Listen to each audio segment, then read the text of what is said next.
Já falámos de paredes de alvenaria, já falámos dos tabiques, agora temos que falar da cobertura. E a cobertura, vista aqui de baixo, o que é que nos anuncia?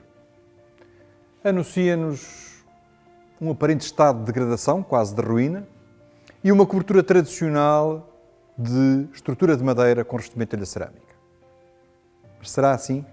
Vamos ver.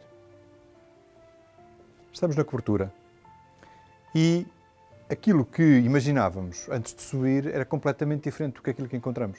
Porque uma cobertura tradicional de madeira tem algumas peças fundamentais. Começa por ter asnas. Começa por ter asnas, que são estruturas de madeira trianguladas, como sabemos, e que geralmente fazem o feitio da cobertura. Ou seja, esta cobertura tem uma vertente, duas vertentes principais, tem duas águas, linguagem técnica, e as asnas, tipicamente, o que fazem é acompanhar este feitio da cobertura. Tem, geralmente, uma peça principal na base, horizontal, a chamada linha, e tem duas peças principais inclinadas, que fazem a vertente, chamadas pernas da asna. E depois, pelo meio, tem as triangulações. Tem peças, tem escoras, tem tirantes, que vão fazer com que todas as cargas sejam transmitidas através dos nós, através dessas ligações, e todas as peças da asna sejam peças que estão à compressão ou à tração.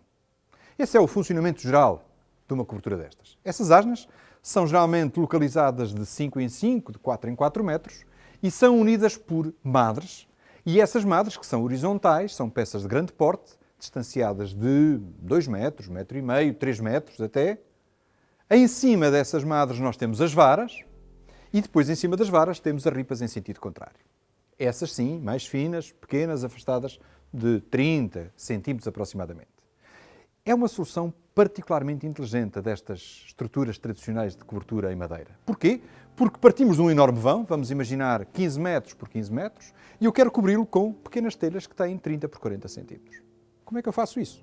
Faço isto através desta sucessão de estruturas cada vez mais leves, cada vez menos espaçadas, cada vez mais vulneráveis, também, até que chego à dimensão da telha. É essa a inteligência de uma solução tradicional. Depois desta descrição tão detalhada, perguntamos porque é que é preciso vir conhecer a cobertura, se as coberturas são todas iguais, todas tradicionais.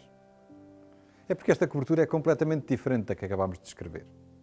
Comecemos por cima. De facto, tem ripa, que apoia a telha, tem varas, tem madres e as asnas. As tais asnas segundo a vertente. As asnas deviam estar nesta direção. Ora, como todos vemos, as asnas estão exatamente no sentido contrário, na direção contrária.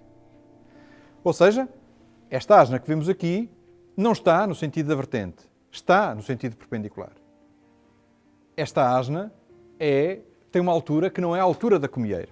Ali temos uma asna mais pequena, depois temos uma mais pequena. Ou seja, as asnas contrariam completamente o que é a lógica de uma estrutura de cobertura de madeira.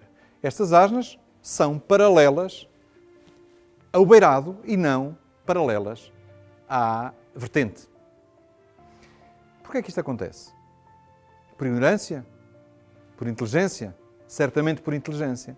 Porque os apoios destas asnas são as paredes de tabique que vimos há pouco e que, como o salão é muito mais estreito do que comprido, estas asnas teriam que vencer uma dimensão de cerca de 15 metros e assim vencem uma dimensão de cerca de 8.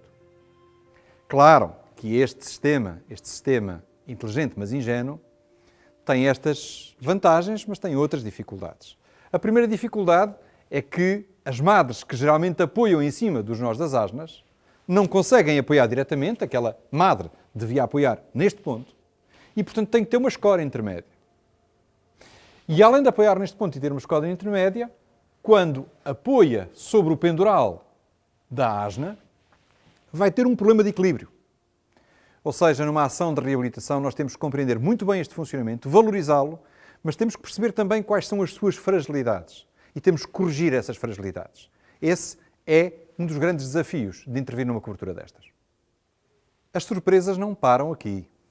Quando nós olhamos para a cobertura, estávamos a observar esta asna, que é a asna que suporta a madre e que suporta o telhado, e de repente ao lado temos outra asna com um feitio muito semelhante, mas mais baixa, que não suporta o telhado. Para que é que serve esta asna?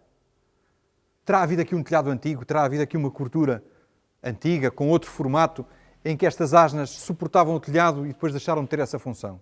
Nada disso. O que acontece é que estas asnas mais baixas têm a única função de suspender o teto do salão. Porque nós temos um salão de grande dimensão, com um teto em gesso, com toda uma estrutura de barrotes que têm que estar suspensos em alguma estrutura principal. E, como eventualmente seria difícil suspender essa estrutura das asnas principais, ou, admitimos, estas asnas principais pudessem ter que ter uma dimensão muito maior para poder suportar quer a carga do telhado, quer o forro, quer o teto do salão principal, foram feitas asnas secundárias mais baixas só com essa função. E aí, mais um sinal de inteligência, de alguma ingenuidade naturalmente, de inteligência desta estrutura.